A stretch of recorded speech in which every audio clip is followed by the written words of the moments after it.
Então, hoje nós vamos falar aqui sobre o capítulo 3, né, do livro Obreiros da Vida Eterna, intitulado como Sublime Visitante. Então, logo no início do capítulo, André Luiz, ele já começa a nos relatar que eles estavam ali todos reunidos, né, num salão bem iluminado, e aí ele começa a descrever para a gente toda essa atmosfera harmoniosa, o perfume que tinha no ambiente. E aí ele começa a nos falar sobre as instruções que o mentor, que o benfeitor Cornélio, começa a passar para aquele grupo de trabalhadores que estavam ali. E uma das instruções que eu achei bem interessante é que ele fala que o Cornélio recomendou a todos que se mantessem em estado de oração e com pensamentos puros. Eu achei interessante porque às vezes a gente acha, né, acho que até de forma infantil, que só o fato de estarmos em estado de oração, nós controlamos o nosso pensamento, e a gente observa que não, né?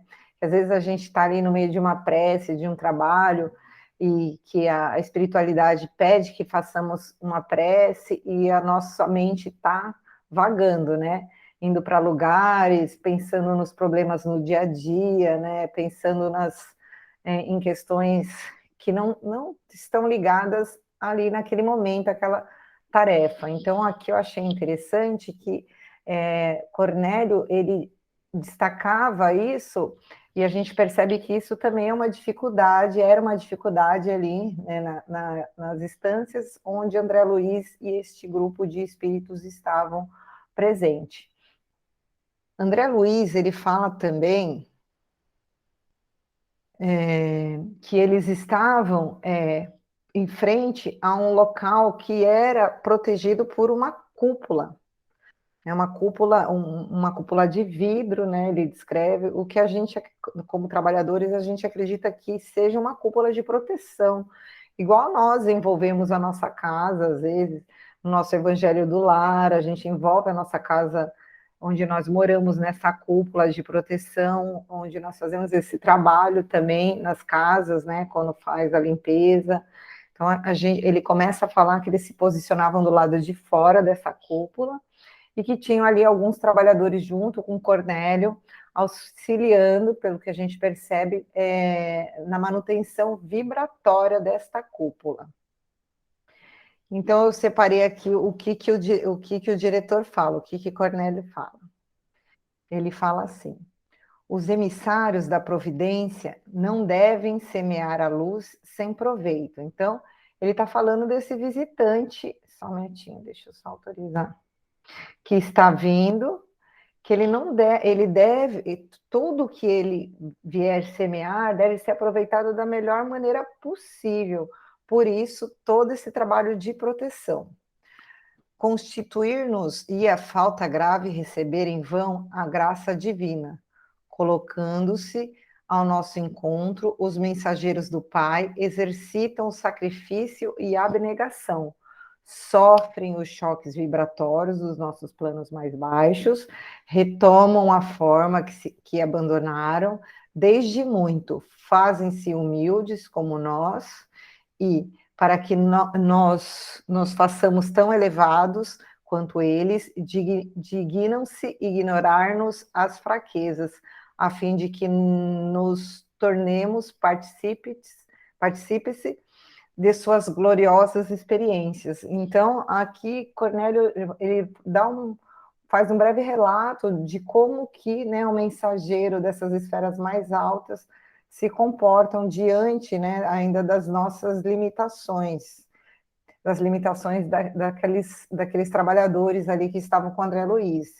Eles fazem com que eles precisam fazer um trabalho intenso, né, para conter o máximo possível dos choques vibracionais que eles recebem, porque, como a gente viu aí no capítulo, esse mensageiro ele vinha de esferas bem mais altas, não distantes, ligados à Terra ainda, mas já era uma esfera que não recebia esse choque direto de vibração que a Terra, diferente de nosso lar, de algumas outras instâncias que estão bem próximas da Terra.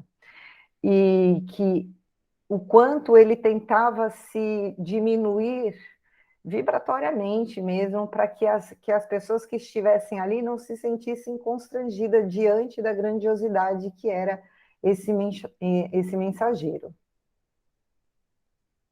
E aí ele continua falando: compreendemos que lá fora, ante os laços morais, lá fora, né, na esfera da crosta, aqui na Terra, que ainda nos prendem às esferas da carne, é quase inevitável a recepção das reminiscências do pretérito à distância. A lembrança tange as cordas da sensibilidade e sintonizamos com o passado inferior. Aqui, porém, no Santuário da Bênção, é imprescindível observar uma atitude firme de serenidade e respeito. O ambiente oferece bases à emissão de energias puras. Em razão disso, responsabilizaremos os companheiros presentes por qualquer minúcia de desarmônica no trabalho a realizar. Formulemos, pois, os mais altos pensamentos ao nosso alcance relativamente à veneração de que devemos ao Pai Altíssimo. Agora eu quero fazer uma pausa aqui, porque eu destaquei que eu achei muito interessante essa observação que o Cornélio fala. Ele faz uma observação que ele fala que é praticamente, é quase inevitável a recepção, ou seja, o choque vibracional do pretérito à distância, ou seja, de a gente ter alguma ressonância com o nosso passado quando nós estamos encarnados aqui na Terra, diferente de quando nós estamos desencarnados. E aí eu trouxe, vou projetar aqui para vocês, deixa eu pôr aqui. Eu trouxe aqui, não sei se, acredito que todos saibam, mas a nossa casa, ela não é uma casa de apometria, mas ela é uma casa que ela faz, fizemos algum curso, né, ligado à apometria, então a nossa casa, ela utiliza algumas técnicas que a apometria utiliza. E essa informação que Cornélio nos trouxe, eu achei muito importante. Eu sei que está pequenininho aí para quem está no telefone, mas eu vou ler aqui. Eu não gostaria de me aprofundar, né? Mas não vou me aprofundar, porque é um assunto que precisa ser estudado com muita tranquilidade, ponto a ponto, com muita paciência, tá? Então, a gente hoje vai falar um pouquinho sobre a ressonância com o passado. E aí, eles chamam de síndrome da ressonância vibratória com o passado. O que é isso? São lembranças sugestivas de uma outra encarnação. Seguramente fluem de um arquivo de memória que não o existente no cérebro material. Sugerem a evidência de arquivos perenes situados no campo multidimensional da complexidade humana. Portanto, estruturas que pré-existem ao berço e sobrevivem ao túmulo. O Espírito Eterno que nos habita guarda todas as cenas vividas nas encarnações anteriores, tudo, sensações, emoções e pensamentos, todo no seu colorido.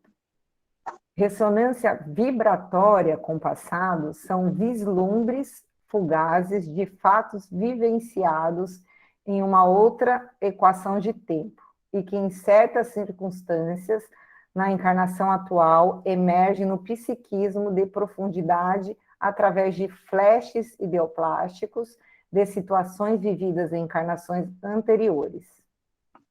A pessoa encarnada não se recorda, não é que a gente vai se recordar da vida passada, porque o cérebro físico não viveu aquelas situações e, logicamente, delas não tem registro. Nosso cérebro está apto a tratar os fenômenos que fazem parte da existência atual e não a de outras. Então, a gente não tem uma recordação visual do que essa vibração, do que essa ressonância nos traz. Porque o nosso cérebro material, enquanto encarnado, ainda não viveu aquela situação, então não tem de onde retirar esse arquivo. Se a ressonância é de caráter positivo, expressando a recordação de um evento agradável, não desperta maiores atenções, confundindo-se com experiências prazerosas do cotidiano. Porém, no caso de uma ressonância negativa, ocorrem lembranças de certas atitudes infelizes do homem terreno, a exemplo de suicídios, crimes, desilusões amorosas e prejuízos infligidos aos outros. Podem gerar conflitos espirituais duradouros. São contingências marcantes responsáveis por profundas cicatrizes psicológicas que permanecem indelevelmente gravadas na memória espiritual do ser. Nas reencarnações seguintes, essas reminiscências podem emergir espontaneamente sob a forma de flashes ideoplásticos, e o sujeito passa a manifestar queixas de mal-estar, alicerçando-se um grupo de manifestações neuróticas, bem caracterizada do ponto de vista médico espírita e denominadas como ressonâncias patológicas, como bem descreveu o Dr. Lacerda. Uma determinada situação da vida presente, aqui é um exemplo. Uma pessoa, um olhar, uma joia, uma paisagem, uma casa, um móvel, um detalhe qualquer pode ser o detonador que traz a sintonia vibratória. Quando a situação do passado foi angustiosa, este passado sobrepõe-se ao presente, a angústia ocorrendo inúmeras vezes cria um estado de neurose que com o tempo degenera a psicopatia. Estados vibracionais como esses podem atrair parasitas espirituais que agravam o quadro.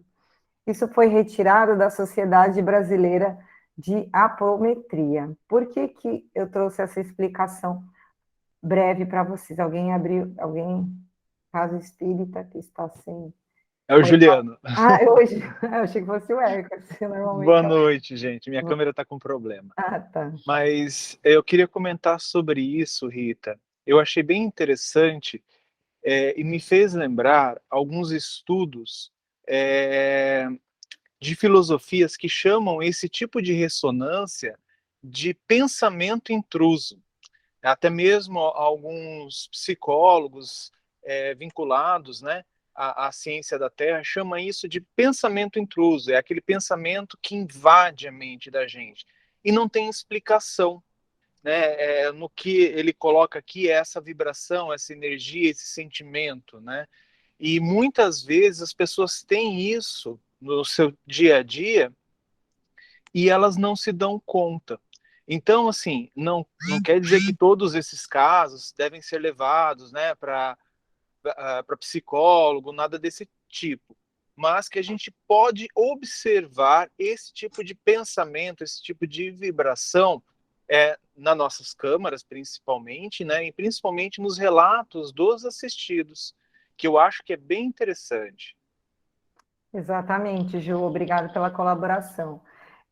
Assim, o que a gente que precisa deixar bem claro aqui, que principalmente o Cornélio quis dizer, é que esse tipo de ressonância, essa vibração que a gente pode se conectar, e que ele estava muito preocupado, né,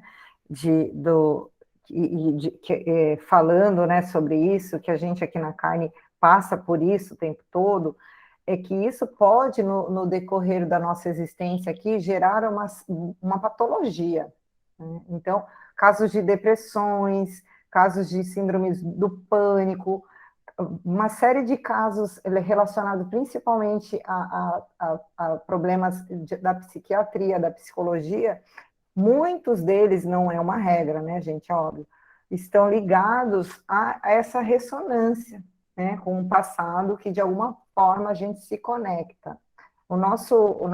E principalmente, assim, a gente tem essa tendência ainda de se conectar mais com as coisas os registros ruins, né, os registros que nos causaram medo, que nos causaram angústia, ou registro de dor, algo que aí nós tenhamos feito para outra pessoa.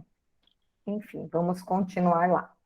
Então, Cornélio pede para que eles se unam, e que eles façam, né? Cornélio, eu percebi que ele queria o quê? Manter aquela equipe que eram de pessoas completamente diferentes, espíritos assim, cada um com... Tanto que cada equipe ali tinha propósitos diferentes, e ele queria manter aquela equipe muito coesa, né, vibratoriamente, e e mentalmente, né? Todos conectados ali com o mesmo propósito. Então, ele pede para que eles se unam para fazer uma mentalização com o intuito de plasmar uma paisagem. E ele deixa bem claro que essa era uma paisagem simbólica, né? Que ele fala que a ideia era que as águas... Deixa eu conectar o Jô aqui,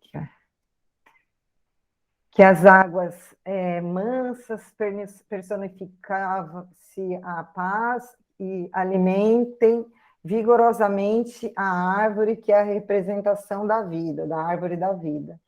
E aí ele fala que ele ia assumir a responsabilidade da criação do tronco, enquanto os chefes da missão ali ficavam entrelaçando as energias criadoras. Gente, e eu fiquei presa assim nesse trecho um tempão, para falar a verdade. Eu achei incrível essa atitude de Cornélio. Por quê?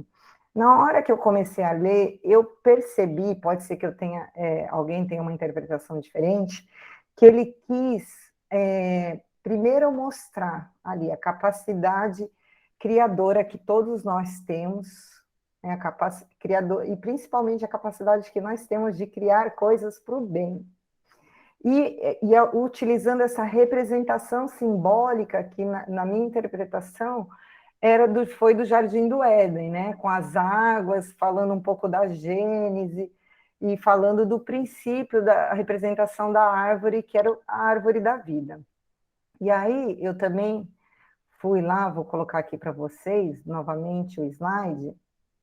Eu fui atrás, bem resumidamente, confesso que eu gostaria de falar até um pouco mais sobre isso, porque são passagens que me atraem, que eu gosto bastante. E aí eu trouxe aqui só um pedacinho da Gênese, né, de Moisés, e ele fala assim, né, no princípio, Deus criou os céus e a terra. Era a terra sem forma e vazia. As trevas cobriam a face do abismo e o Espírito de Deus se movia sobre a face das águas. Disse Deus, haja luz, e houve luz. E Deus viu que a luz era boa e separou a luz das trevas. Aí eu trouxe aqui rapidinho, só para a gente entender um pouco, porque para a tradição judaica cristã e para a nossa, né, a água, ela simboliza, primeiramente, a origem da criação, né? A origem de tudo. A água, ela tem uma simbologia muito forte, principalmente para a tradição judaica, né? É a fonte de todas as coisas, como se fosse a mãe matriz mesmo, o útero gerador ali de toda a vida. Como ela é fonte de vida, mas também, né, na tradição judaica e até na nossa mesmo cristã, ela é também fonte da morte. Tanto é criadora como é destruidora. E todo Antigo Testamento, não sei se vocês já tiveram a oportunidade de ler, estudar, celebra a magnificência da água. E aí eu trouxe aqui também para vocês um pouco da representatividade da árvore da vida. Tem muita informação, eu trouxe assim de uma forma bem resumida. Uma das principais analogias, né, desse símbolo da árvore da vida é o ciclo da vida, né, que começa com uma semente que brota, cria suas raízes e se desenvolve, ganhando força com o passar do tempo, gerando frutos e desenvolvendo alimento à terra. Assim também, né, gerando novas sementes e completando o ciclo. Então, a gente observa que a árvore, ela tem toda essa... A gente observa também, assim, tanto no Antigo como no Velho Testamento, no Novo Testamento, tem muita menção de árvore, né? Jesus também ensinava muito usando essa simbologia da árvore. Esse ciclo também pode ser interpretado como uma representação das fases da vida humana, física e espiritualmente. A evolução, a ascensão humana com quem as raízes fincadas na terra cresce mirando, né, ao céu. A árvore também simboliza a ligação entre céu, terra e submundo, a criação, a fecundidade, a imortalidade, a nutrição e o crescimento. E aí eu fui buscar lá na Kabbalah a simbologia, né, já que a gente precisa lembrar que foi Moisés, né, que escreveu a Gênesis. Então a Kabbalah é o braço do judaísmo que estuda, se concentra mais nessas questões espirituais. Na Kabbalah, que eles chamam de doutrina mística do judaísmo, a árvore da vida tem um conceito bastante complexo, né, para quem é leigo. Mas basicamente consiste com um sistema hierárquico em forma de árvore, que é dividido em 10 partes ou 10 frutos. Tais frutos podem ser interpretados tanto como estado do universo, ou seja, como os níveis que a gente pode alcançar de perfeição, de planetas, de universo, como também de estado de consciência humana e espiritual. Logo, a árvore pode ser usada para explicar o processo evolutivo do homem. Então, na Kabbalah, eles utilizam a árvore para mostrar mesmo o processo evolutivo, que todo o espírito tem o processo evolutivo e uma hora vai atingir, né, alçar esses níveis mais altos que todos nós desejamos. Alguém gostaria de complementar? Teve uma interpretação diferente? Então, eu vou continuar, tá? André relata todo, né, o processo assim que ele experimentou, todas as sensações que ele passou nesse momento de mentalização. E a gente percebe no texto que a mentalização em si não foi completamente, foi 100%, né?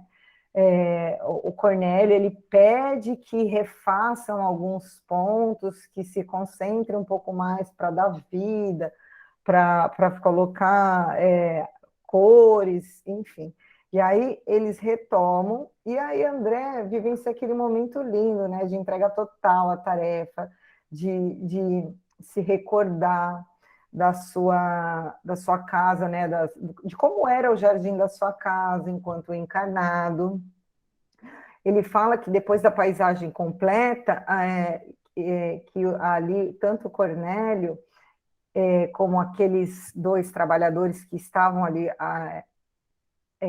auxiliando Cornélio magneticamente, que eles fizeram uma operação magnética que para André era desconhecida, que começou a fazer com que a pintura coletiva tomasse vida. Então as águas começaram a ter vida, a correr, as árvores, as folhas se balançarem. E, gente, isso aí a gente começa a perceber que o poder de criação, né, que todos nós temos, porque ali eles fizeram um pequeno jardim, né, do Éden, assim, um pequeno paraíso, e tudo com força mental coletiva, com o propósito de uma coisa só, né, unidos com um único propósito, que era de formar essa paisagem.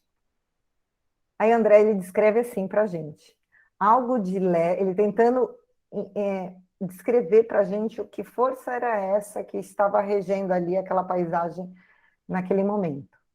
Algo de leve e imponderável, semelhante a caricioso sopro da natureza, agitou brandamente a árvore respeitável, balançando-se os arbustos e a minúscula erva a se refletirem nas águas muito azuis, docemente encrespadas de instante em instante. Então, eu fiquei tentando pensar o que seria, né? Eu acredito que foi um fluido cósmico mesmo ali, né? Que foi concentrado para que desse vida toda para essa paisagem. Então, André, nesse momento, observando, né, tudo ganhar vida, aí ele começa a ter aquelas lembranças saudosas da sua família e deixa essas emoções o dominarem. Olha só, atrás Cornélio já tinha chamado a atenção para não se conectar, para que ninguém ali tivesse ressonância com o passado, que ali ia ser era mais difícil, diferente do nosso caso aqui, né, como encarnado, mas André, vendo, né, paisagem, se recordando da sua casa, do seu momento encarnado, ele começa a ter essa ressonância, mas não de uma forma positiva, né? Ele começa a sentir uma saudade, ele começou a dominar ele queria que a família tivesse ali, compartilhando com ele aquele momento, e ele se questionava, né? Ele não conseguia controlar aquilo, como é que tantas angústias estavam tomando assim as emoções de André Luiz naquele momento, né? E um sentimento de posse, né, muito grande pelos seus entes queridos. Enfim, bastou um olhar de Jerônimo, né, que era um instrutor direto de André Luiz, para que ele rapidinho se desconectasse dessas lembranças, se colocasse em prece, voltasse para os eixos e se distanciasse dessas emoções, né, e desses sentimentos que tentavam dominar ele o tempo todo. E aí tem aquele momento, né, da prece que Cornélio faz, e André deixa bem claro que Cornélio, ele fazendo aquela prece ali para receber esse mensageiro do alto, ele em nenhum momento ele tinha, compactuava com qualquer ritual, né, qualquer gestos ritualísticos, né, que normalmente nós estamos habituados, na casa espírita não, mas em algumas doutrinas a ver.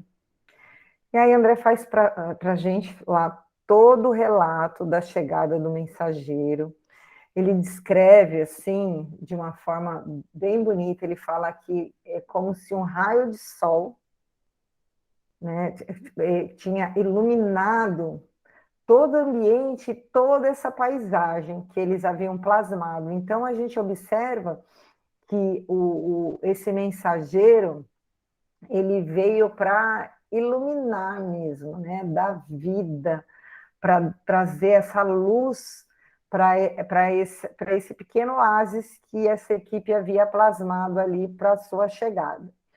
Então, André descreve o mensageiro assim: semelhava-se a um sacerdote de culto desconhecido, trajando túnica lirial, fisionomia simpática de ancião, apresentava-se nimbando a luz indescritível e seu olhar nos mantinha extasiados e presos, num misto de veneração e encantamento, sem que nos fosse possível qualquer fuga mental de sua presença sublime.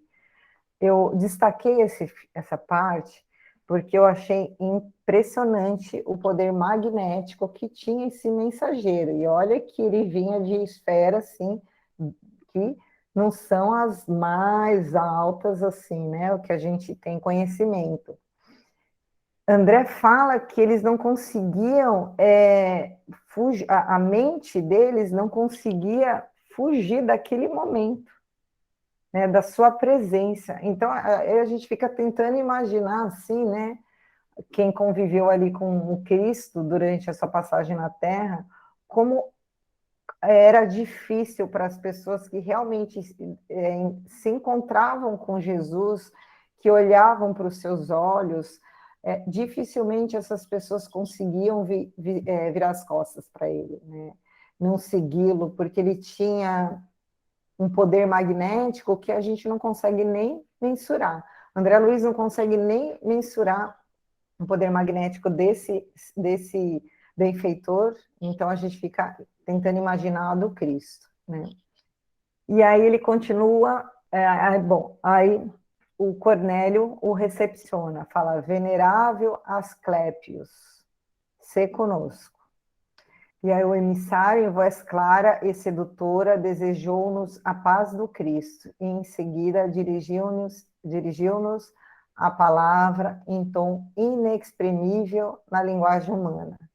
Então aqui a gente vai ficar chupando dedo, porque eu estava doida, eu falei, não é possível que ele não vai colocar aqui o que o mentor falou. Nossa, eu falei, André Luiz, porque ele ficou tão sem recursos mesmo de vocabulário, filosóficos, sentimentais, que ele preferiu se abster, né, de qualquer tradução e até de interpretação para que a gente não, de repente, né, equivocadamente, também não interpretasse errado. Então, isso vai para um dia que encontrar André Luiz, a gente tenta perguntar para ele.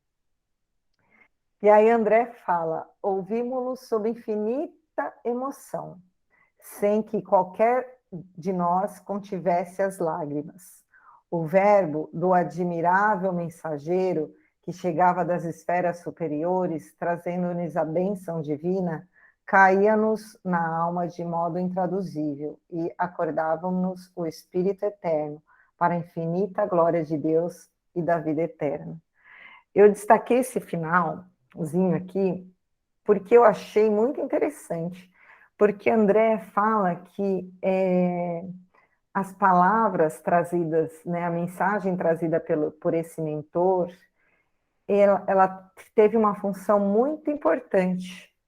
Despertou, acordou, fez com que eles acordassem, que acordasse o Espírito Eterno, ou seja, a centelha divina, para a grandiosidade que é Deus e o melhor, para a vida eterna, né? Para todo o caminho ainda que, como Espírito Eterno, nós devemos percorrer, o quanto nós já percorremos. Então, a gente imagina que eles devam ter vislumbrado algo assim muito importante e principalmente eu imagino que eles tenham sentido no coração que eles pertenciam a isso tudo, né? Que eles eram filhos de Deus, que eles, o reconhecimento da paternidade mesmo divina. Pelo que quando eu li, eu pensei muito nisso. E aí ele continua falando: não conseguiria descrever o que se passava em mim próprio, jamais escutar alguém com aquele misterioso e fascinante poder magnético de fixação, prestem atenção, de fixação dos ensinamentos de que se fizer emissário. Então, esse mentor, ele tinha um poder de fazer com que as pessoas fixassem os ensinamentos evangélicos. A gente vai ver lá na frente que ele ensinou tudo, né, através do evangelho, como a maioria dos mentores. Ele tinha esse poder magnético, que as pessoas não simplesmente só escutavam o que ele estava falando, não, elas fixavam os ensinamentos. E aí André fala que ao abençoar-nos, ao término da maravilhosa locução, irradiavam-se de sua destra, né, muita alva, pequeninos focos de luz, em forma de minúsculas estrelas que projetavam sobre nós, invadindo-nos o tórax e a fronte, e fazendo-nos experimentar o júbilo inenarrável de quem sorve feliz, vigorosas e renovações de alentos da vida. Então, no final, assim, né, da sua preleção, ele, né, trouxe uma doação magnética, né, vinda das forças do alto, que era tão forte que faziam que todos ali se sentissem completamente felizes e revigorados, né, renovados para toda essa missão aí que eles vão seguir em frente. Então, como de costume, né, ficou aquele clima, todo mundo achou que não ia ter alguma pergunta, que ninguém ainda ia ter coragem, né, de fazer alguma pergunta para o benfeitor, mas temos algumas pessoas alguns trabalhadores ali que resolveram fazer algumas perguntas e eu trouxe elas para a gente aqui conversar. E a primeira pergunta foi de Ceprônia, sobre os colaboradores que sofriam perseguições e que elas, aqui na Terra, que eram os encarnados e que eles ajudavam e ela não sabia mais o que fazer, porque eles eram coitados, que eles sofriam. Enfim, ela trouxe, né? Só estou fazendo um resumo da pergunta dela. E aí a resposta do mensageiro foi retirada, né? Ele está lembrando que quando ele chegou com um pergaminho, que eram os evangelhos, acredito eu, na essência, assim, né, pura, com as letrinhas ali de Mateus, com as letrinhas, né, de Paulo. Então, ele retira a resposta sobre essas perseguições, sobre esses constrangimentos, em Mateus, capítulo 5, versículo 44. Aí ele responde assim: Eu, porém, vos digo, amai os vossos inimigos, bendizei os que vos maldizem, fazei o bem aos que vos odeiam, e orai pelos que vos perseguem e caluniam. E concluiu dizendo: os adversários, quando bem compreendidos e recebidos cristamente, constituem precioso auxílio em nossa jornada para a união divina. Né? Então, ele, além de trazer a mensagem do Evangelho, ele faz uma interpretação, né, de todas as passagens. Realmente, quando a gente tem dificuldades, ou dificuldade com alguém aqui na nossa encarnação, se a gente tiver esse olhar de utilizar essas dificuldades, essas pessoas, como uma pedra preciosa mesmo, que vai lapidar, não a pessoa, mas o nosso coração, né? Vai lapidar a nosso caminhar aqui, vai nos melhorar como cristão, porque a gente tem uma dificuldade muito grande de olhar para as dificuldades que nós encontramos, para as, né, vicissitudes da vida, para essas pessoas que nos trazem algum tipo de problemática na vida, com esse olhar de cristão. Né? A gente não consegue olhar para essa pessoa, às vezes a gente até consegue, assim, não odiar, né, não sentir raiva, que já é um ótimo caminho, né, não se vingar, mas aqui ele pede para que a gente olhe como mais uma possibilidade de crescimento, para que a gente aprenda a amar, para que a gente exercite o perdão, né, exercite a indulgência. E aí, continuando, temos também a questão e a reclamação do Raimundo, que o Raimundo não veio só com uma pergunta, ele veio reclamar também sobre a conduta dos outros, né? Raimundo reclamava demais sobre a conduta dos outros trabalhadores. E aí ele traz a resposta sobre, né, ele retira da primeira epístola de Paulo a Timóteo, do capítulo 6, versículo 11, e aí ele fala assim: mas tu, ó homem de Deus, foge das coisas e segue a justiça, a piedade, a fé, a caridade e a paciência e a mansidão.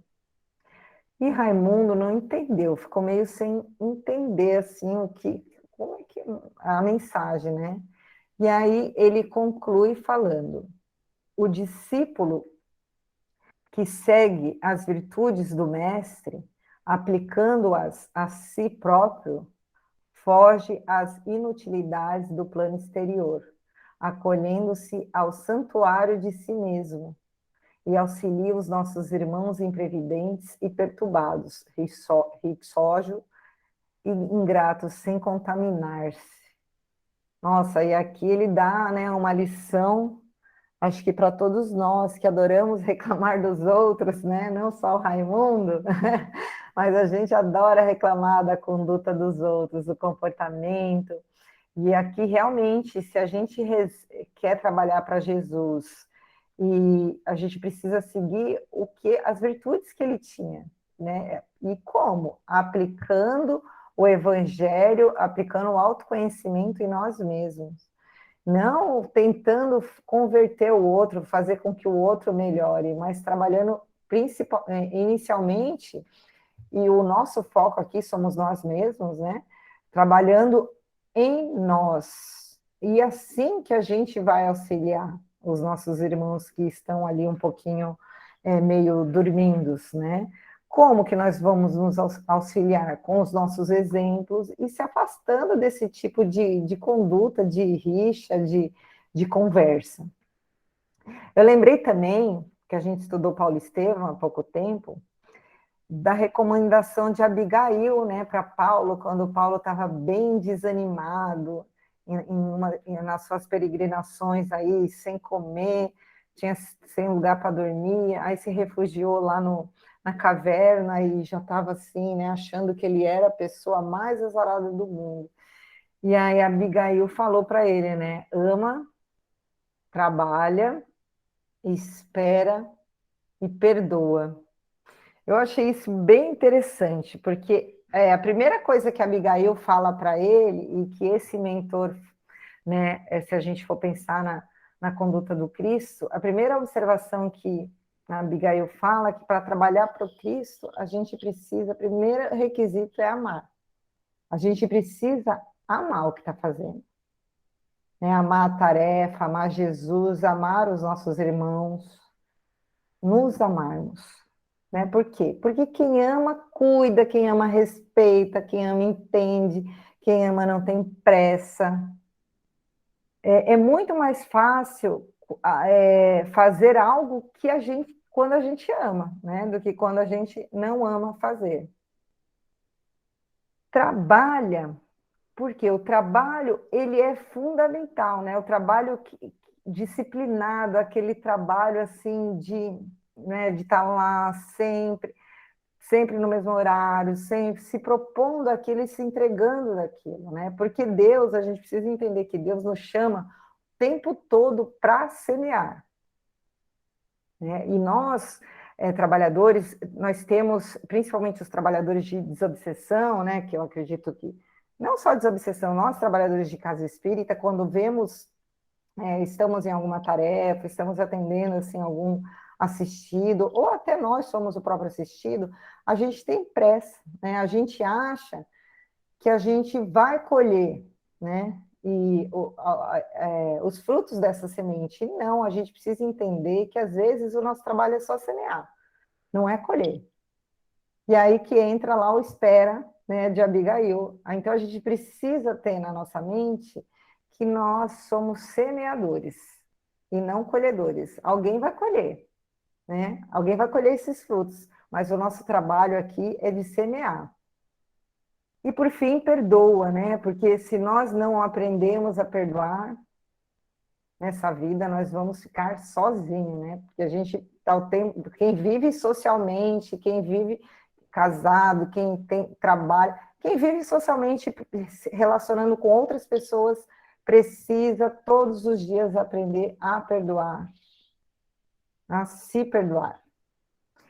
Enfim, vamos voltar lá para o André Luiz. Aí Raimundo parece que acordou, né, para essa verdade, falou que ia levar isso para reflexão, que ele precisaria estudar bastante isso. E aí vem a pergunta da irmã Luciana.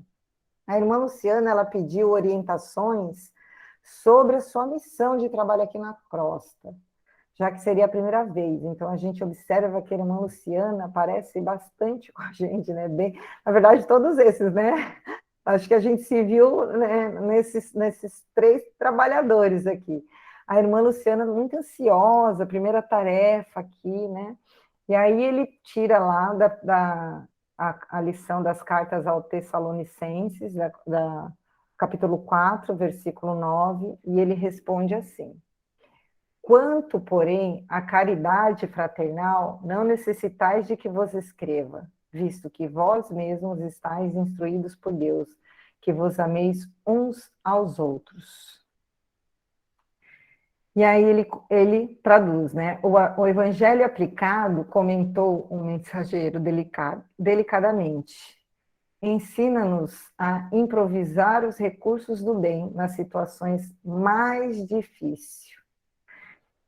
Então, ele fala que a gente não precisa se preocupar muito, né? A gente precisa só improvisar, eu digo porque nós ainda não temos muitos recursos, até temos, mas não sabemos utilizar, né? Porque ainda não estamos tão ainda pendentes para o lado do bem, ainda estamos caminhando, né, nessa senda do bem.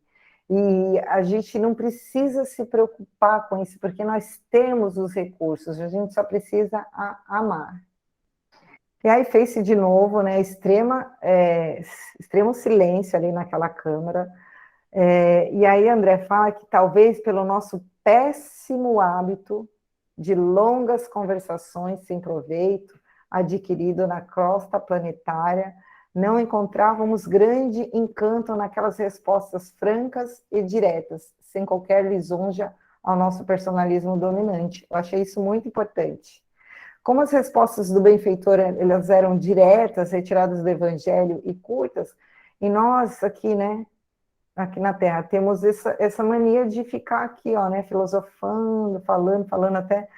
Nós, às vezes, as pessoas ali ficaram meio sem entender, meio decepcionadas, talvez, achando que ele ia, né, trazer respostas longuíssimas, né, para suas inquietações. E aí, Cornélio, notando ali que estava um clima meio de constrangimento daqueles aprendizes que tinham feito as questões e se colocando no lugar deles para que eles não se sentissem constrangidos, resolveu fazer uma pergunta, né, também. E aí ele fala o seguinte, sobre permanecer sempre alegre, a pergunta era sobre como permanecer sempre alegre e perseverar no bem na tarefa. E aí ele fala da primeira carta aos Tessalonicenses, né, do capítulo 5, versículo 16, o benfeitor percebeu ali a intenção de Cornélio, que era realmente de tirar esse clima de constrangimento, e fala, regozijai-vos sempre. E em seguida falou jovial, a confiança no poder divino é a base do júbilo cristão, que jamais deveremos perder. Então, isso é muito importante, não só para nós, tarefeiros, mas nós que somos cristãos, né, tementes, né, que confiamos em Deus, nós, para qualquer tipo de tarefa, para o nosso dia a dia, nós não devemos jamais perder a confiança em Deus. Nos momentos mais difíceis, mais críticos da nossa vida, do nosso planeta, que agora está também do nosso país, devemos confiar sempre em Deus, no caso do nosso país, né, em Israel, que está aqui, né, auxiliando ao Cristo, e em todos os seus benfeitores aí. E aí ele fala, à medida que nos integramos nas nossas próprias responsabilidades, compreendemos que a sugestão direta nas dificuldades e realizações do caminho deve ser procurada com o Supremo Orientador da Terra. Eu destaquei isso também porque ele fala que à medida que nós vamos nos conhecendo melhor, nos aprimorando e tomando consciência que a responsabilidade para o nosso crescimento, para o nosso aprimoramento, para o caminho da perfeição, depende somente de nós, que nós devemos sim, nas dificuldades, de retirar as dúvidas com o Cristo, né? Orar diretamente para Ele, pedir para que Ele nos envolva, para que Ele, de alguma forma, nos envie respostas, né? Que a gente possa compreender, que eu acho que esse é a nossa maior dificuldade, né? Compreender as suas mensagens. E aí ele continua falando, cada espírito, herdeiro e filho do Pai Altíssimo, é um mundo por si, com as suas leis e características próprias. Apenas o mestre tem bastante poder para traçar diretrizes individuais aos discípulos. Gente, isso é muito, achei isso de extrema importância, né? Ele fala que cada espírito que vive aqui na Terra, ele tem um mundo mesmo dentro de si, as leis próprias, características próprias que são, né, heranças aí de outras vidas, de outras experiências, e que somente Jesus, que é o governador planetário, tem o poder e a capacidade de traçar o destino, as diretrizes de cada um de nós. Acho isso bem importante. E aí o mensageiro vai embora, e aí André começa, né, aproveita e começa a fazer várias perguntas ali para Cornélio. E aí ele responde o seguinte, da onde vinha Aclépios? Ele fala que Aclépios pertence a comunidades redimidas do plano dos imortais, nas regiões mais elevadas da zona espiritual da Terra. Então, são regiões que estão ligadas à Terra, mas as mais elevadas. vive muito acima das nossas noções de forma, em condição inapreciáveis à nossa atual conceituação. Então, a gente observa que até assim, o perispírito, tudo lá é completamente diferente do que a gente conhece aqui. Já perdeu todo o contato direto com a crosta terrestre e só poderia fazer-se sentir por lá, aqui, né, no nosso, na Terra, onde, como encarnado, através de enviados e missionários de poder, de grande poder. Apreciável é o sacrifício dele, vindo até nós, embora a melhoria da nossa posição em relação aos homens encarnados. Vem aqui raramente. Não obstante, algumas vezes outros mentores da nossa categoria visitam-nos por piedade fraternal. E aí André pergunta se eles, né, não poderiam ir lá, né, a fim de conhecer onde mora, né, Asclépios. E aí ele responde que muitos dos nossos companheiros, né, por merecimento natural de trabalho, alcançam esse admirável prêmio de viagem. Não só as esferas superiores do planeta, do nosso planeta Terra, que nos servem de moradia, mas também aos outros círculos do mundo.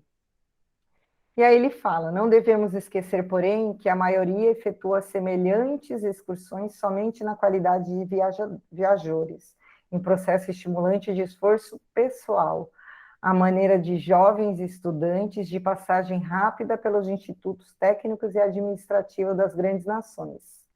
Raros são os filhos do planeta em condição de representá-lo dignamente em outros orbes e círculos da vida do nosso sistema. E ainda então são raros, né, os que estão daqui da Terra, que são dignos de representar em outros orbes, né, ou em outros círculos de vida, o nosso planeta. E aí ele fala, Asclépios, todavia, não mais reencarnará na Terra? André pergunta. E o instrutor respondeu, poderá reencarnar em missão de grande benemerência, se quiser, mas os intervalos de 5 a 8 séculos entre cada encarnação. Aí André ele fica super, né, assustado sobre o estado de a grandiosidade e a elevação desse mentor. E aí ele fala, devemos acreditar, pergunta, que seja mais alto grau de desenvolvimento espiritual do universo? A pergunta de André Luiz, né? Achou que o Acléspio era o nosso, que veio das esferas mais altas do universo. E aí o diretor sorriu, né, em face da ingenuidade de André e fala, de modo algum, Asclépios relaciona-se entre abnegados mentores da humanidade terrestre. Partilha da soberana elevação da coletividade que pertence, mas efetivamente é ainda a entidade do nosso planeta, então pertence à Terra, funcionando embora em círculos mais altos da vida. E aí ele fala que compete-nos, todos nós, ainda peregrinar muito tempo no campo de evolução, para que a gente possa, né, almejar, atingir essa grandiosidade, para que a gente possa habitar outros planetas, inclusive. Aí ele fala, por exemplo, Júpiter e Saturno, ele dá de exemplo. Os componentes dessas, por sua vez, esperam ansiosos, instantes de serem convocados as divinas assembleias que regem o nosso sistema solar. Então, eles falam que esses dois planetas, eles estão ainda, né, num estado ainda mais atrasado que a Terra. Então, ele dá uma explicação aqui de toda a evolução, né, planetária e dos habitantes que vivem lá. E aí ele fala que entre esses últimos estão os que eu aguardo, em minuto que serão chamados a colaborar com os que sustentam a constelação de Hércules, a cuja família pertencemos. Os que orientam nosso grupo de estrela aspiram naturalmente a formar um dia a coroa de gênios celestiais que amparam a vida e dirigem o nosso sistema galáctico. E aí eu achei interessante, porque ele dá uma aula aqui para André Luiz e para nós, que de todo o trabalho de progresso e de aprimoramento de todos os planetas e do sistema solar.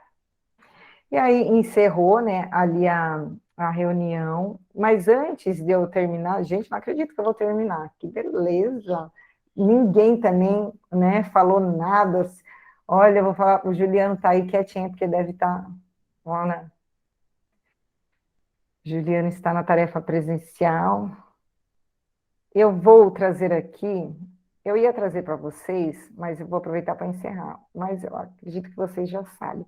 As questões do livro, questões 55 e 176 do Livro dos Espíritos, que eles falam sobre os outros habitantes dos globos, do globo e que se movem no espaço. Acredito que todos vocês já tenham visto isso. Ele fala sobre que Deus povoou, né? E depois a pergunta 176, ele fala que depois de haver encarnado em outros mundos, pode o espírito encarnar neste? Aí os espíritos respondem para Kardec que sim, do mesmo modo que vós em outros, todos os mundos são solidários e não se faz num, não se faz num, se faz no outro. Então, Kardec dá uma explicação aqui, que foi a mesma explicação que foi dada lá para André Luiz. Trouxe rapidinho aqui, só para a gente encerrar, deixa eu ver se tem alguma coisa. Não, é isso mesmo. Que eu achei interessante. Rapidinho eu trouxe aqui uma informação sobre a constelação de Hércules, né, que é a quinta maior das 88 constelações modernas. Que em latim, né, se fala Hércules, e Hércules era uma das 48 constelações antigas de Ptolomeu, nomeada em homenagem a Hércules, o antigo herói grego, chamado Hércules pelos romanos. E aí eu achei uma psicografia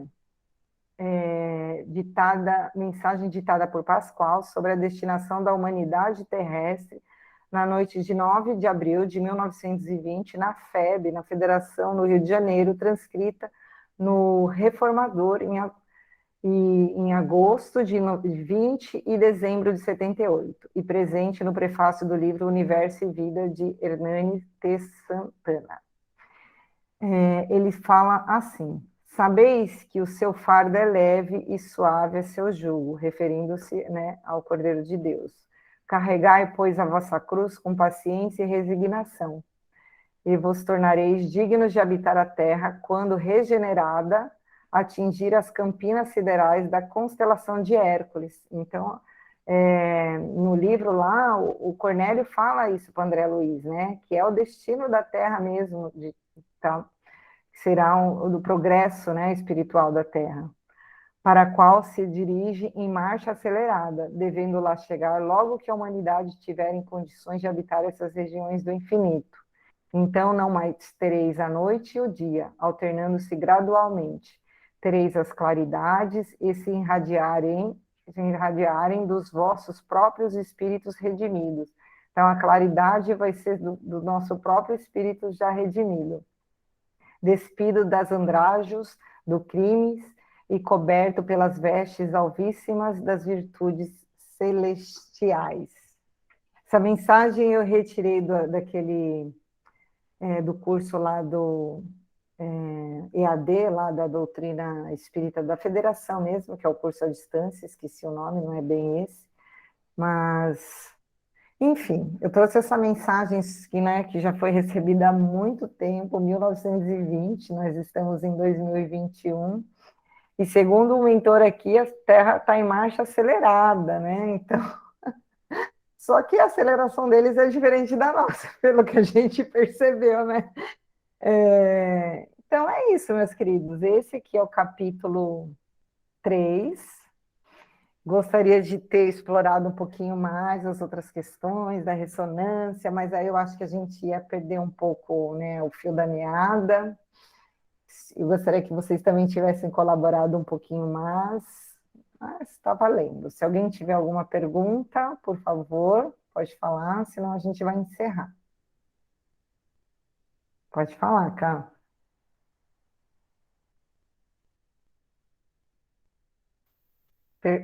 Perguntou e saiu. Desculpa, em vez de eu ligar o microfone, eu desliguei. Não tem problema. Em questão dessa situação de ressonância, né? Ressonâncias do passado. Eu não lembro em qual outro livro do André que se fala também a respeito disso, e assim, existem momentos assim, decisivos, muitas vezes, e momentos importantes na nossa existência, quando nós estamos, de alguma forma, fugindo de algum programa sério que nos comprometemos nessa encarnação, eles nos permitem ter alguns flashes de outra existência, a radame, e nos colocar de volta no caminho certo ali. Então, eu acho que nenhum de nós foi,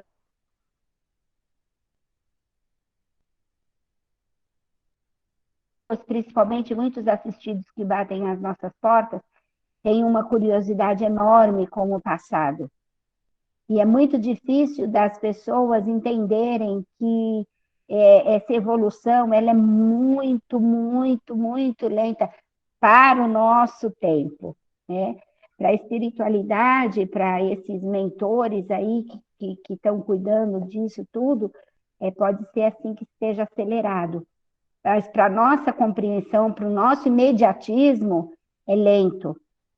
Então, a gente acha que não deve se prender a isso. Sempre Concordo com a nossa consciência. É isso, Ri. Tá ótimo. Não, realmente a gente precisa se libertar dessa coisa de tempo, né? Porque somos espírito eterno. Temos a eternidade aí para nos aprimorarmos. Seria ótimo se conseguirmos mais rápido.